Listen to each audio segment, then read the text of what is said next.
Кояш астында бар нәмәле юлыбызда сыраган һәр әдәм безнең өчен укытучы. Гәрсә язмышыбызга, холык фигылебезгә ата сәбәбенең мөнәсәбәте һәм тәрбияһе укытучыларыбызның хавагы ныграк тәэсир итәләр. Мөләйим укытучының карашында бетмәс наз, булмышында йомшаклык, сафлык сагылһа, гыйлем тауына үрләүдәре тагы рәхәтрәктер. Хаста Мишкә районы Кыйгадатамак авылы мәсҗидендәге кебек. Әлхәмдүлилләһ, бынан 5 ел элек эшләй башлаган гыйбадәт йортынан балалар өҙөлмәй. Әлбиттә, был мөгаллимәнең тырышлыгы һәм илтифатынандыр. Апайдары Гүзәлия Арьян кызы уларга көн һайын тиерлек ниндәйдер хабак бирә, хәрефтәр өйрәтә, сүрәләр ятлата. Ысын укытучы хаклы ялга сыҡһа һөнәрен ярата. Уны башка юҫыҡта дауам итә, кесе быуынды ҡайғыртыуҙан туҡтамай.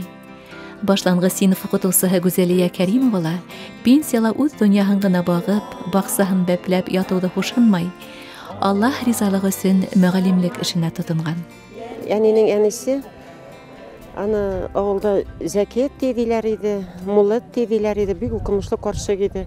Төнө йоҡларға ятҡанда барыбыҙ да йыйылышып йоҡлай идек. Ул ҡыҫҡа гына сүрәләр ятлата иде, бездә алар барса да безнең хәтеребездә ҡалған.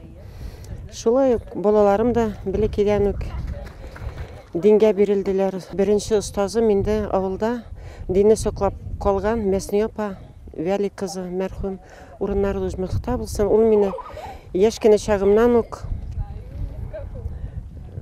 җеназа намазларында йөрөттө, үзенең уң ҡулы итеп йөрөттө, батырсың, уңғансың, ҡурыҡмыйсың дип, мәйет юырға йөрөттө, кәфенлектәр кисергә йөрөттө. Мөхәммәдия мәдрәсәсендә уҡыған улым Ғабдулла аварияға эләгеп, инде ДТП-га эләгеп, мәрхүм булды 24 йәшендә. Миңә бик зур юғалтыу булды ул. Әммә ләкин Аллаһ Тәғәлә мине тагы сынай башлады. 2008 елда минем әнием мәрхүм булды ҡулымда. Йөрәк үзем генә идем. 2009 елда мин иптәшемне юғалттым. Моның белән генә дә туҡталмады. 12 елда миннән 2 яш зур апам, Зөлхия апам, фажиғәле үлем белән үлеп китте. Менә шушы вакытта инде мин шул елларны саныйм, инде 12 елларга миңердә ҡурҡыу туды. Ҡурҡыу, апа урынына мин дә шулай аяҡларымны сузып ятырмын дип. Ғәмәл дәфтәрләрем нинди булыр, Аллаһ Тәғәлә ҡаршысына нисек барамын икән дип. Шул ҡурҡыудан соң инде белгән намазларымны кирегә торғоздом. Аллаһ Тәғәлә ғәфү итсен, намазларымны яңырттым. Остазларыма зур рәхмәт.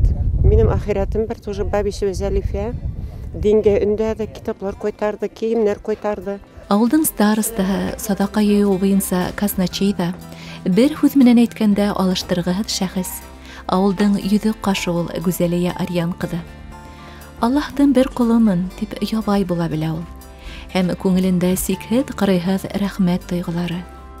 Тәү сиратта йорт эштәрен үҙ иңенә алған һөйөклө иптәшенә, шулай уҡ ярҙамсыл, изге күңелле ауылдаштарына. Ныҡ шатмын. Шушы Кыйгазутамак ауылында туып үскәнемә, Шәйхзада Бабишның нәселе бездә, туғаннары бездә. Шәйхзада Бабиш утырып язған таулар безне менә 2 яҡта уратып алған. Бик шатбыз.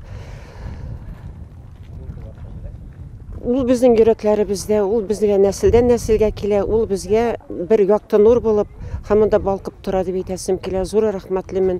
Әлеге шушы көндә дә мин авылда организатор, инициатор гына булам инде. Авылдашларыма зур итеп рәхмәт әйтәсем килә.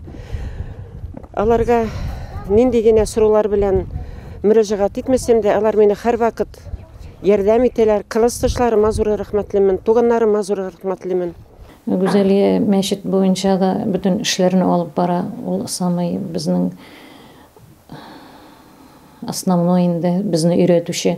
Авыл эшләрендә бик күп алып бара. Ул безнең авылыбызның старостасы. Бөтен җиргә дә өлгерә, уңган. Каникулга әле минем внугым да кайтты. Нәнисен кая барасың? Мәчеткә барам. Гарәп телләрен, хәрефләрен өйрәнергә мин дә барам дип. Бөтен хәрефләрне өйрәнде минем белән йөреп. Аның белән бергә Гүзәлия апасы маҡты инде. Укырға да өйрәнде, язырға да өйрәтте Гүзәлия. Рәхмәт, Аллаһ зурласын. Барай авылында 18 районнан көркәм бер шулай мәҗлес үтте. Анда да менә шул авылдан да 2 кызыбыз катнашты, әлхәмдүлилләһ. Инде Бабай оğlu деген oğlumuzdan Ремешке районында ikinci орын алды. Мына шул бәйгедә әлхәмдулилlah шундый кызларыбыз да, улларыбыз да бар. Қолынан келгенін эшләргә кирәк. Мәчеткә килергә курыкмагыз. Мәчеткә килгәч тә сезне берсе дә намазга бастырмый. Келіп пішмәккә утырып тыңлап тұрсағыз, әкіртінеп уразасы да тұтылыр, әкіртінеп намазға да басырбыз, иншаллах. Мәчет ишекләребез ашык, әлхәмдүлилләх. Авылыбызда мәчет бар, мәчет салынды. Авыл без бит инде элек хайыр садака бирергә дә безнең мөмкинчелекләр үк иде. Хәзер җомга намазлары укылып килә. Мәчет булгач авыл икенче төрле инде. Хәрәмнән авылдашларыбыз котыла башлады. Менә шунысы бик ни инде. Шатлыклы безгә инде. Гыйлем ияһеле, гыйлем өйрәнүселе бер тигез әҗерле булырлар, дип әйткән Пәйгамбәрбез Мөхәммәд саллаллаһу алейһи ва саллям. Ие, шундай әҗердән айырмаһын. Мәңгелек кыйммәтләрдә онытмай, саваплы хезмәт менән көн күрүдә өстен итһен Раббыбыз. Артабанда героинябызга яхшылыкка, гыйлем алуга әйдәүсе матур гамәлдәр эшләргә язһын.